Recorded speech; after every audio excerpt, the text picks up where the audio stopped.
Hello good evening, नमस्कार सभी को। वेलकम बैक अगेन आपके अपने चैनल हरियाणा टॉपर्स में। उम्मीद है कि आपको पिछला लेक्चर पसंद आया होगा और ये लेक्चर हम मैटर पे करेंगे। सिर्फ मैटर ही नहीं करेंगे, इसके अंदर हम मेटल नॉन मेटल भी कवर करेंगे।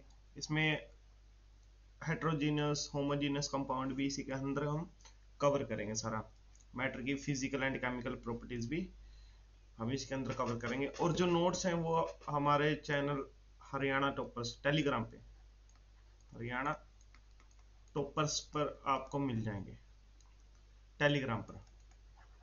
ठीक है, तो इसका भी लिंक डाल दिया जाएगा। तो आज का चैप्टर स्टार्ट करते हैं। मैटर। देखो, सबसे पहले हमें पता होना चाहिए मैटर जिसे हम पदार्थ बोलते हैं वो है क्या। तो मैटर अगर बताएं, एनीथिंग एनीथिंग हैविंग मास, मैं कोई भी मास हो उसका,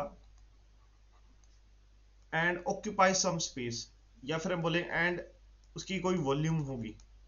साफ बात बोलेंगे हम, यानी किसी चीज का कोई मास होना चाहिए। यानी बोलेंगे हम कोई भी वस्तु, कोई भी वस्तु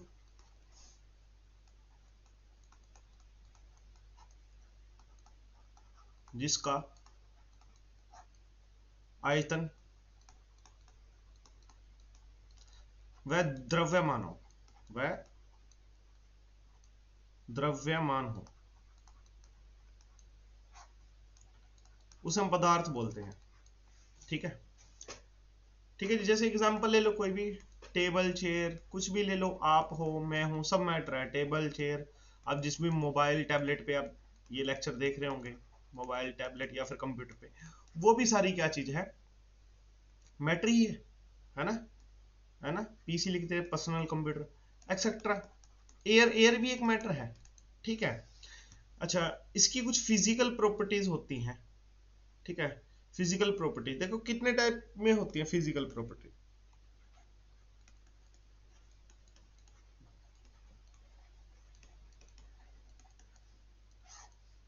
फिजिकल प्रॉपर्टीज देखेंगे हम, बाद में केमिकल प्रॉपर्टीज पढ़ेंगे।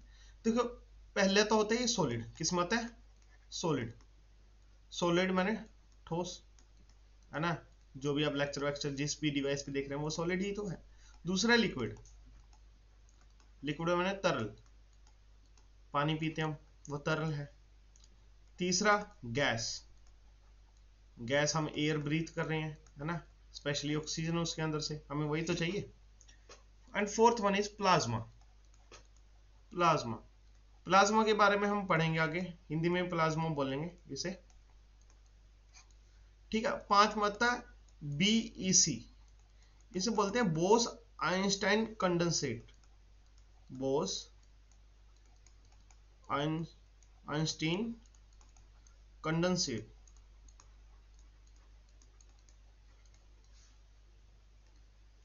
ठीक है, ये भी पढ़ेंगे। देखो, जो प्लाज्मा होता है बहुत ज्यादा हाई टेम्परेचर चाहिए इसके लिए। क्या चाहिए? बहुत ज्यादा हाई टेम्परेचर, जैसे हमारे सन में है। ठीक है।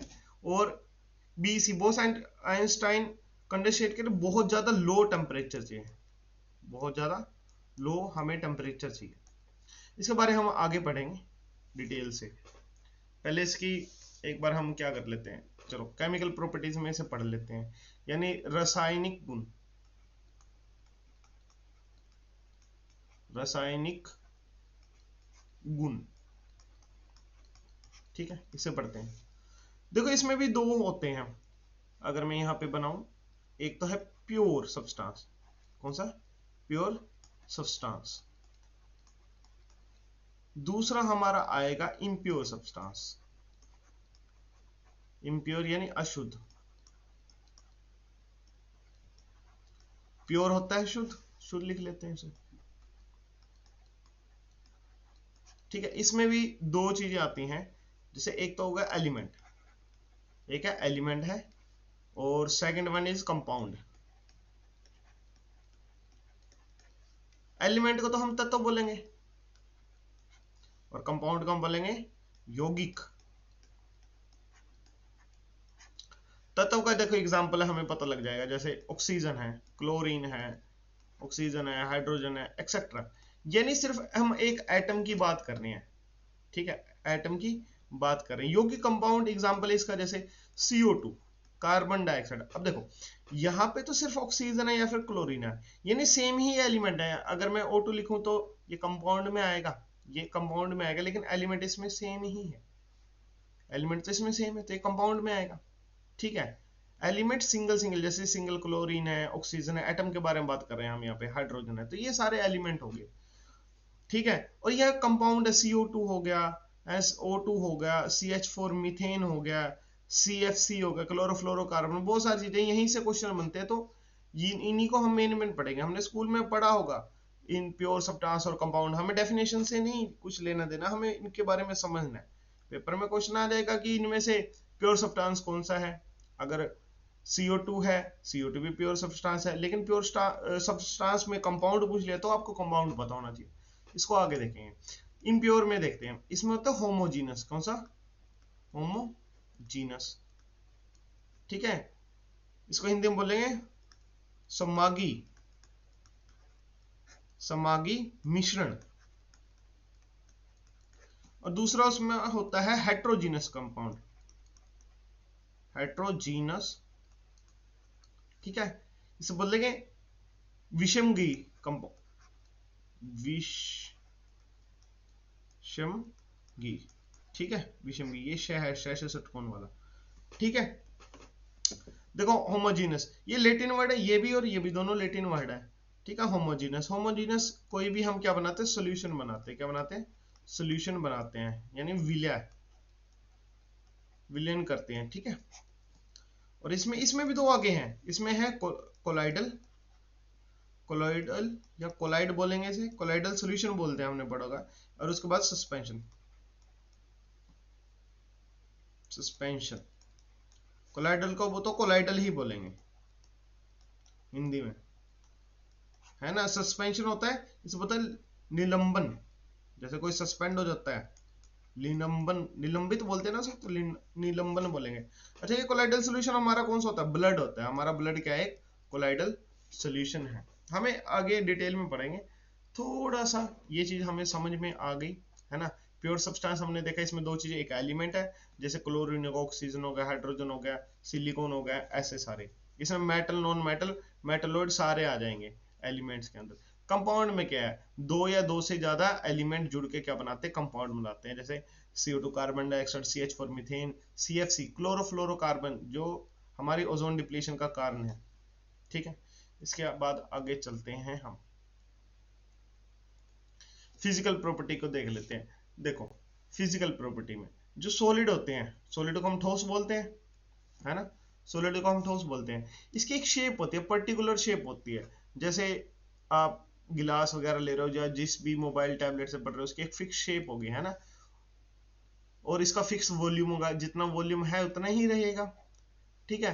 लेकिन लिक्विड में क्या होगा, फिक्स शेप नहीं होती, कोई भी फिक्स शेप नहीं होगी। मान लो कोई बर्तन में आपने 1 किलो दूध लिया, 1 किलो लेंगे या 1 लीटर लेंगे, 1 लीटर लेंगे, उसको किसी बड़े बर्तन में डाल दो तो वो रहेगा तो 1 ही लीटर रहेगा, 1 लीटर। लेकिन ये देखो शेप चेंज कर ली ना इसने, तो इसकी डेफिनाइट वॉल्यूम शेप नहीं है, लेकिन वॉल्यूम तो क्या है, डेफिनाइट है, ठीक है। गैसेस में ना तो डेफिनाइट शेप होती है और ना ही डेफिनाइट वॉल्यूम होती है। उसके बाद पार्टिकुलर अरेंजमेंट के बारे में देख लिया। जो हमारे क्या सॉलिड होते हैं वो टाइटली पैक होते हैं, बिल्कुल पास पास, ऐसे बिल्कुल पास पास में होते हैं, इनके बीच में कोई गैप नहीं होता। आगे दिखाएंगे, देखो अगली स्लाइड पे चलते हैं, आगे देखते हैं एक बार जरा। ये देखो, ये रहा हमारा सॉलिड, सॉलिड देखो बिल्कुल टाइट पैक, इनके बीच में कोई गैप नहीं है ना, इनके बीच में कोई भी गैप नहीं है ना। लेकिन यहाँ पे देखो, ये क्या है, लिक्विड है, लिक्विड के बीच में गैप होता है, ये देखो गैप ही तो है, ये इतना सारा गैप है ना, ठीक है। लेकिन इसकी वॉल्यूम फिक्स होती है, बट इसके इसलिए क्या नहीं होती, इसका कोई भी शेप फिक्स नहीं होता, शेप कोई भी इसका फिक्स नहीं होता। लेकिन देखो इनके बीच में दूरी थोड़ी ज्यादा बढ़ेगी सॉलिड से, है ना, सॉलिड से ज्यादा बढ़ गई है। लेकिन उसके बाद देखो गैसेस, देखो कितना सारा गैप है बीच में, है ना, तो इसका ना तो कोई फिक्स शेप है और ना ही कोई फिक्स साइज है, इसमें कोई दिक्कत नहीं होगी, ठीक है। और ये पार्टिकल मोशन क्या है, देखो जब भी कोई वाइब्रेशन वगैरह होती है ना, जब भी अर्थक्वेक वगैरह आते हैं, जो साउंड होती है, साउंड किस में ज्यादा ट्रैवल करती है, हमें पता है सॉलिड के अंदर ही करती है जी, सॉलिड में सबसे ज्यादा साउंड ट्रैवल करती है। तो वाइब्रेशन होती है, लेकिन ये मॉलिक्यूल ना अपनी जगह को छोड़ के आगे इधर उधर नहीं चलते, बस ये ऊपर नीचे की तरफ वाइब्रेट करते हैं, अपनी मेन पोजीशन पे ही वाइब्रेट करेंगे, आगे पीछे नहीं होके बैक एंड फोर्थ नहीं जाएंगे। ठीक है, अब ये क्या है, लिक्विड है, लिक्विड क्या करते हैं, फ्लो करते हैं, आगे पीछे फ्लो कर सकते हैं। ठीक है, और ये तो बहुत ही ज्यादा क्या करेंगे, बहुत ज्यादा रैपिडली मूविंग करेंगे। ठीक है, एग्जांपल देख लो, सॉलिड का आइस हो गया, वुड, स्टोन, जो भी आपको पता है, सॉलिड, वाटर का तो पता ही है आपको, ये लिक्विड है, मिल्क हो गया, ऑयल हो गया, जितनी भी एयर है, नाइट्रोजन, ऑक्सीजन, जितने भी गैसेज हैं, वो क्या है, उनका कोई फिक्स शेप साइज नहीं है। एग्जांपल हो गए हैं हमारे। ठीक है, थोड़ा इसको समझा देते हैं। इसके बीच में देखो बिल्कुल गैप नहीं होता सॉलिड्स के बीच में, जिसकी वजह से क्या है, इनके बीच में जो स्ट्रॉन्ग फोर्स होता है, क्या होता है, strong force of attraction, strong force of attraction between molecules, किसमें, बिटवीन मॉलिक्यूल्स, जितने भी ये मॉलिक्यूल्स, इनके बीच में स्पेस नहीं है, और ये बहुत स्ट्रॉन्ग बाइंडिंग फोर्स से जुड़े हुए हैं। ठीक है, तो सॉलिड में सबसे ज्यादा फोर्स होती है, उसके बाद देखा जाए उससे कम किस में होती है लिक्विड में, और सबसे कम किस में होती है फोर्स, हमारे किस में होती है, गैसेस में होते हैं। तो इस पॉइंट को हम नोट कर लेंगे, इंटरमोलिकुलर फोर्स देख लेते हैं, इसको लिख लेते हैं एक बार, है ना। सॉलिड में सबसे ज्यादा होती है जी, लिक्विड में उससे कम होती है, और गैस में उससे कम होता है। ठीक है, अब देखो कंप्रेसिबिलिटी की बात और कम कर लेते हैं, कंप्रेसिबिलिटी और देख लेते हैं। देखो सॉलिड है, सॉलिड तो बिल्कुल भी कंप्रेस नहीं होगा। अगर मान लो एक काम करो, लोहे का एक सरिया का टुकड़ा लो, उसको ऐसे दबाना स्टार्ट करो, क्या वो दब जाएगा, नहीं दबेगा ना, वो सॉलिड है। क्या है, सॉलिड है। लिक्विड ऑलमोस्ट इनकंप्रेसिबल होते हैं, लेकिन ये कुछ हद तक कंप्रेस हो सकते हैं, लेकिन गैसेस तो बहुत ही ज्यादा क्या होते हैं, कंप्रेसिबल होती हैं। तो इसका भी हम क्या लिख लेते हैं, ऑर्डर लिख लेते हैं, इसका डिक्रीजिंग ऑर्डर लिख लेते हैं कंप्रेसिबिलिटी की, डिक्रीजिंग ऑर्डर ऑफ कंप्रेसिबिलिटी।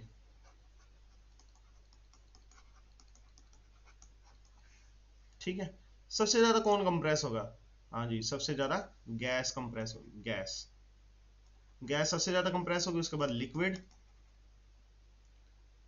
उसके बाद लिक्विड होगा, और सबसे कम सॉलिड कंप्रेस होगा। ठीक है जी, ठीक है। डिक्रीजिंग को क्या बोलते हैं, संपीड्यता, लिख लेते हैं हिंदी वालों के लिए, संपीड्यता। ठीक है, संपीड्यता का घटता क्रम लिख ले, पूरे लिखते हैं, का घटता क्रम। ठीक है, हमें पता लग गया। उसके बाद हम बात करेंगे किसकी, प्लाज्मा की बात करते हैं हम, है ना। प्लाज्मा क्या चीज है, कलर दूसरा ले लेते हैं, इसको रेज करते हैं, colour colour, there we go. ठीक है, प्लाज्मा, हिंदी में भी इसे प्लाज्मा ही बोलेंगे।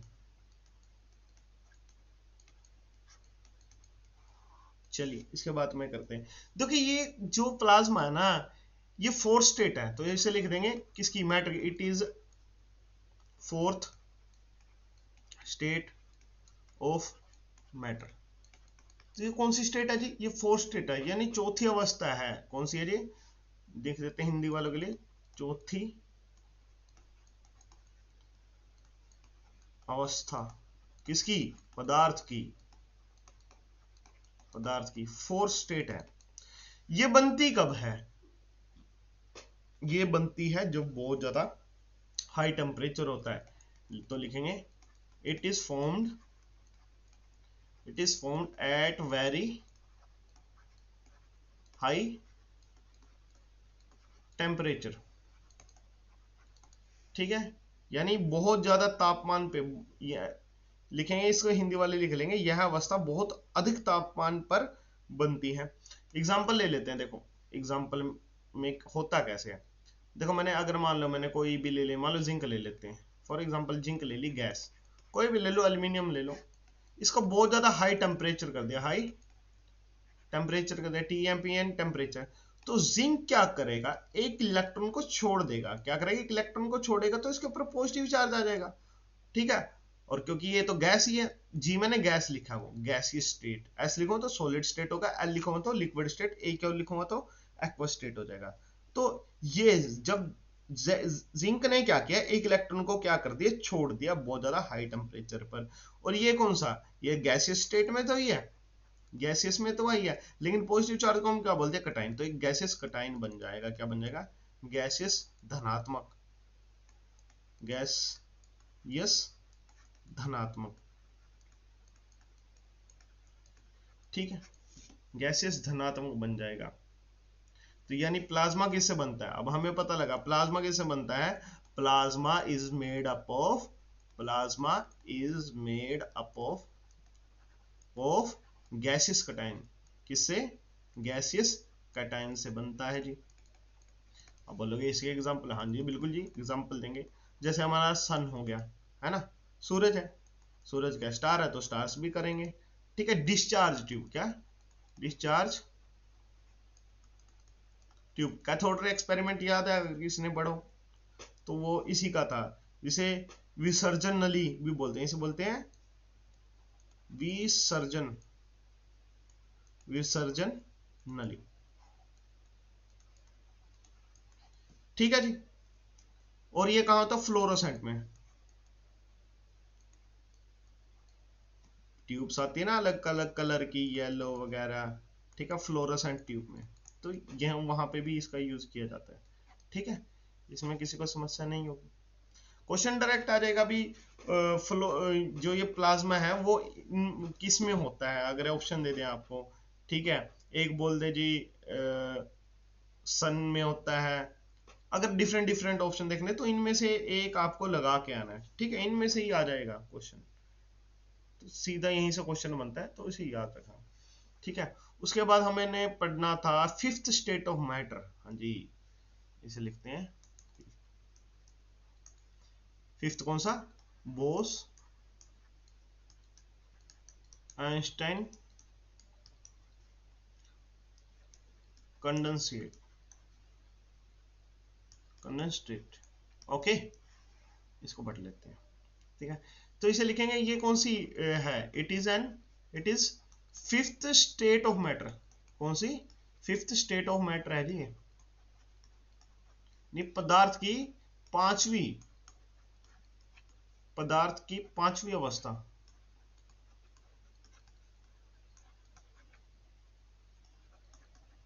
ठीक है, स्टेट की ये कौन सी है, पांचवी अवस्था है। और ये कहां पे मिलती है, तो इट इज बहुत ज्यादा कम टेम्परेचर हो जाए, सो इट इज फॉर्म, ये बनती कब है, it is form at very low temperature, Hindi वाले लिखेंगे ये है अवस्था बहुत कम तापमान पर होती है। अच्छा एग्जांपल, कभी सुपर कंडक्टर का नाम सुना है, हाँ वो इसी से बनता है, बहुत ज्यादा क्या कर देते हैं, सुपर, उसको बहुत ज्यादा ठंडा कर देते हैं, तो सुपर कंडक्टर, सुपर कंडक्टर ऐसे ही बनते हैं, हिंदी में बोलेंगे अति चालक। अच्छा सुपर कंडक्टर फिजिक्स में पढ़ा भी होगा, सुपर कंडक्टर क्या होता है, देखो सुपर कंडक्टर वो होता है जिसका रेजिस्टेंस जीरो हो जाए, जिसका रेजिस्टेंस जीरो हो जाए। अच्छा जी, अगर रेजिस्टेंस जीरो कर दिया, अगर रेजिस्टेंस जीरो कर दिया है तो भाई जो आई है, करंट है, उसकी तो बल्ले बल्ले हो जाएगी। करंट कैसे, रेजिस्टेंस बिल्कुल जीरो होगा तो करंट क्या हो जाएगा, इन्फिनिटी हो जाएगा, क्या हो जाएगा, इन्फिनिटी, समझे, इसमें तो कोई समस्या नहीं होनी चाहिए किसी को भी। आगे चलते हैं, थोड़ा सा इसको ना एक नोट बना के लिख लेते हैं, देखो नोट, एक नोट बनाते हैं, ठीक है, नोट कैसे बनाएंगे, ठीक है, ठीक है। अब यहाँ पे क्या होगा, जो काइनेटिक एनर्जी होगी, ठीक है, काइनेटिक एनर्जी होगा ना, काइनेटिक एनर्जी पता करता है, अगर कोई चीज चल रही हो ना उसके अंदर काइनेटिक एनर्जी होते हैं। काइनेटिक एनर्जी कैसे बढ़ती है किसी चीज की, जब आपको टेम्परेचर बढ़ा दोगे, यानी जो काइनेटिक एनर्जी वो किसके डायरेक्टली प्रोपोर्शन होगी, टेम्परेचर की होगी। तो प्लाज्मा में लिखेंगे, ये चीज क्या है, प्लाज्मा। तो अब क्वेश्चन आ जाएगा कि सबसे ज्यादा टेम्परेचर किसको होगा, किस स्टेट में होगा, तो पहले तो होगा प्लाज्मा का, किसका, प्लाज्मा का, उसके बाद होगा गैस का, उसके बाद होगा लिक्विड का, किसका, लिक्विड का, उसके बाद सॉलिड का, उसके बाद बीईसी का। ठीक है, ठीक है। देखो आपने पानी उबालना है, पानी उबालने, ये हमने क्या रख दिया, डब्बू रख दिया, इसमें बर्फ डाल दी फॉर एग्जांपल, है ना, इसको हम क्या करें, नीचे से हीट देंगे, हीट देंगे, पहले ये लिक्विड फॉर्म में आएगा, फिर क्या होगा, गैसियस फॉर्म में आएगा, है ना। अब टेम्परेचर हाई करते जाएंगे, पहले किसका, बर्फ थी, है ना, बर्फ के बाद क्या हुआ, पानी बना वो, उसके बाद बना गैस, उसके बाद बनेगा वो प्लाज्मा, क्या समझे, उसके बाद वो प्लाज्मा बनेगा, तो सबसे ज्यादा टेम्परेचर किसको होगा जी, प्लाज्मा को होगा। ये सिर्फ समझाने के लिए, ठीक है, समझ गए होंगे मेरे हिसाब से। आगे चले, ये लेक्चर छोटा रखेंगे अभी के लिए, तो उसके बाद हम इसको क्या करेंगे, बड़ा करेंगे, ये काफी, इसमें मेटल नॉन मेटल इंक्लूड हो जाएगा, तो अलग से पढ़ने की जरूरत नहीं है। तो ये सीईटी वगैरह के लिए भी जो हरियाणा वाले तैयारी कर रहे हैं उसके लिए भी इसके सिलेबस के अंदर है, तो वो भी कर सकते हैं। रेलवे के लिए तो है ही है, जितने भी बाकी के एग्जाम्स है सभी के लिए। आगे चलते हैं। देखो अगर हमें सॉलिड से लिक्विड में जाना हो तो हम क्या करते हैं, किसी चीज को हीट करते हैं, पहली बात तो, है ना, बर्फ को पिघला के पानी बनाएंगे तो पिघलाएंगे ही। तो अगर हम सॉलिड से लिक्विड जाते हैं तो उसे हम बोलते हैं, क्या बोलेंगे, मेल्टिंग बोलेंगे, क्या बोलेंगे, मेल्टिंग, पिघल जाना, क्या बोलेंगे, मेल्टिंग। ठीक है, आई बात समझिए। अगर लिक्विड से अगर फिर हम कहां पे जा रहे हैं, मेल्टिंग को गलना बोलते हैं वैसे हिंदी में, गलना, ये तो पता ही होगा, गलना। उसके बाद अगर हमें लिक्विड से गैस में जाना है तो भी हम हीट करेंगे, तो क्या होगा, इवेपोरेशन होगा, या वेपोरेशन होगा, जो भी है, इवेपोरेशन लिख लो, वेपोराइजेशन लिख लो, मर्जी है आपकी। वाष्प बन जाएगा, क्या बन जाएगा, वाष्पन हो जाएगा, भाप बन जाएगी, उड़ जाएगा, ऐसे ही होता है जी, बिल्कुल ऐसे ही होता है, आप बोलेंगे बिल्कुल सही बात है। ठीक है, अगर मैं बोलूं, अगर मुझे वापस आना हो, लिक्विड से वापस सॉलिड में आना हो, तो क्या करेंगे हम, फ्रीज करेंगे इसके, क्या करेंगे, फ्रीजिंग यानी जमाएंगे, हिमांक करेंगे, क्या करेंगे, हिमांक, फ्रीजिंग को हिमांक बोलते हैं, और इसको होगा सॉलिडिफिकेशन, क्या होगा, सॉलिडिफिकेशन होगा, क्या होगा जी, सॉलिडिफिकेशन होगा, जिसे बोलते हैं हिंदी में ठोसीकरण। ठीक, ठीक। अगर गैस से मैं वापस किस में जाऊं, लिक्विड में जाना चाहूं, गैस से, तो इसे बोलते हैं कंडेंसेशन, क्या बोलते हैं, कंडेंसेशन, कंडेंसेशन बोलते हैं, यानी हिंदी में बोले सघनन, सघनन, देख लेना हिंदी में यही बोलते हैं शायद, थोड़ा सा हिंदी ऐसे सी है मेरी, तो ध्यान रखना। ठीक है, अगर देखो, अगर सॉलिड से कोई चीज किस में आ रही है, इसको अगर सॉलिड से डायरेक्ट गैस में कन्वर्ट होती है, उसे बोलते हैं सब्लिमेशन, क्या बोलेंगे, सब्लिमेशन, सब्लिमेशन। हिंदी में बोलेंगे उद्धर्व पातन, उद्धर्व पातन। ठीक है, अगर फिर अगर सॉलिड, अगर हमें सॉरी गैस से अगर वापस सॉलिड में जाना है तो उसे बोलेंगे डिपोजिशन, इसे बोलेंगे डिपोजिशन बोलेंगे।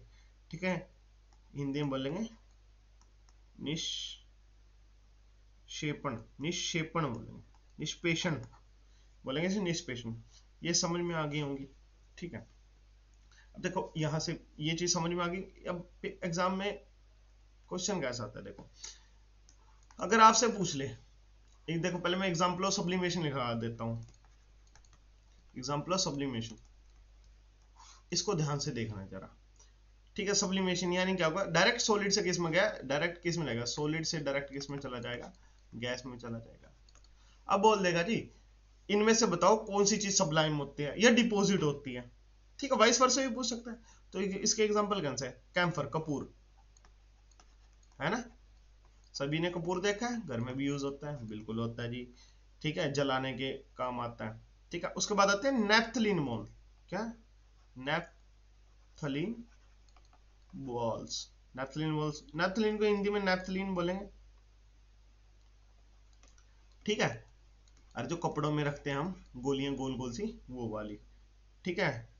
उसको उसके बाद ड्राई आइस, ड्राई आइस आजकल शादी वगैरह में यूज करते हैं ना, जब ग्रूम वगैरह स्टेज पे आते हैं, तो वही है, ठीक है। और ड्राई आइस किसको, CO2 को ना जमाने पे, सॉलिडिफिकेशन करने पे बनता है, ठीक है। उसके बाद आयोडीन, क्या, आयोडीन, आयोडीन को हिंदी में आयोडीन बोलेंगे। अमोनियम क्लोराइड, किसका, अमोनियम क्लोराइड, इसका फॉर्मूला क्या था, NH4Cl, NH4Cl, और एंथ्रासीन, एंथ्रासीन को एंथ्रासीन बोलेंगे, ठीक है। और पेपर में आता कौन सा है, देखो क्वेश्चन ऐसे ही आएगा, हमें पता लग गया, ठीक है। अब पेपर में कौन कौन से मेन पूछता है, देखो ये बता देता हूं, देखो मेन एक तो ये पूछता, अमोनियम क्लोराइड पूछ लेगा, ये वाला, या अमोनियम क्लोराइड को इसको पूछेगा। उसके बाद पूछ लेता है, इसको मार्क ही कर देते हैं ना, मार्क कर देते हैं इसको, एक तो अमोनियम क्लोराइड इंपॉर्टेंट है यहाँ पे, ठीक है। ड्राई आइस को पूछ लेता है, इसको कैम्फर को और नेफ्थिलीन बोल को, आयोडीन को इतना खास पूछता नहीं, और एंथ्रासीन को आज तक इतना क्वेश्चन नहीं आया है, इसको ज्यादा पूछा नहीं जाता है, ठीक है। आज का मैं लेक्चर यहीं पे खत्म कर दूंगा, क्योंकि इस लेक्चर पे आप बताना आपको समझ में आया कि नहीं, जो ये लेक्चर डाला है और इससे पिछले वाला, उसके बाद इस लेक्चर को हम क्या करेंगे, थोड़ा सा खींचेंगे, थोड़ा सा ये लंबा चलने वाला है, 5-7 क्लास एटलीस्ट हो जाएंगी, क्योंकि इसमें मेटल और नॉन मेटल वगैरह सब एक ही बारी में हम कवर करेंगे। ऐसा तो नहीं कि हम 9th-10th का सिलेबस कर रहे हैं, है ना, हमने तो करना है किसका, कंपटीशन का करना है। तो कंपटीशन में हम क्या करेंगे, वही चीजें कवर करेंगे जो डायरेक्ट एग्जाम में आते हैं। हमें NCERT नहीं पढ़नी है, देखो पढ़ेंगे तो अच्छा है, नॉलेज मिलेगी, लेकिन ऐसा है कि हमारे पास समय कम है, तो हम डायरेक्ट इसको उठाएंगे और इसको चैप्टर को वही टॉपिक करेंगे जो मेन है। मेन क्या करेंगे तो सारे, लेकिन ये है कि आपको सारी चीज रीड करने की जरूरत नहीं है, लाइन बाय लाइन जाने की जरूरत नहीं है, आपको सब मटेरियल यही मिल जाएगा। आपको सिर्फ लेक्चर लगाना है, नोट्स बनाने हैं, नोट्स जरूर बनाइएगा, और हरियाणा टॉपर्स पे भी आपको टेलीग्राम चैनल पे मिल जाएगा, ठीक है। नोट्स बनाने चाहिए, वैसे बनाओगे तो अच्छा रहेगा, याद रहेगा, बाद में अगर पढ़ना हो तो हम क्या कर सकते हैं, हम नोटबुक में से पढ़ सकते हैं, अगर फोन में अगर नोट्स रहते हैं तो वो पढ़े ही रहते हैं, ठीक है, उससे पढ़ा नहीं जाता, और आईज वैसे ही खराब हो जाती है ना, वैसे हमारा स्क्रीन टाइम बहुत ज्यादा हो जाता है, तो आईज को बचाने के लिए और जल्दी याद करने के लिए, क्योंकि हम जब नोट्स बनाते हैं अपने हाथ से, तो दिमाग में बहुत ज्यादा क्रिएटिविटी बनती है, जिससे हमें जल्दी चीजें याद होती हैं, और हमें जो हमने जो चीज लिखी है, तो हमें पता रहता है कि हमने लिखा क्या था और कहाँ था, और वो जब हम रिवाइज करते हैं तो हमें सारी चीज एकदम से याद आ जाती है, ठीक है। तो आज का लेक्चर जो है छोटा है, और यहीं पे रैप अप करेंगे हम, ठीक है। तो अगले लेक्चर में मिलते हैं, हैव अ गुड डे, जय हिंद।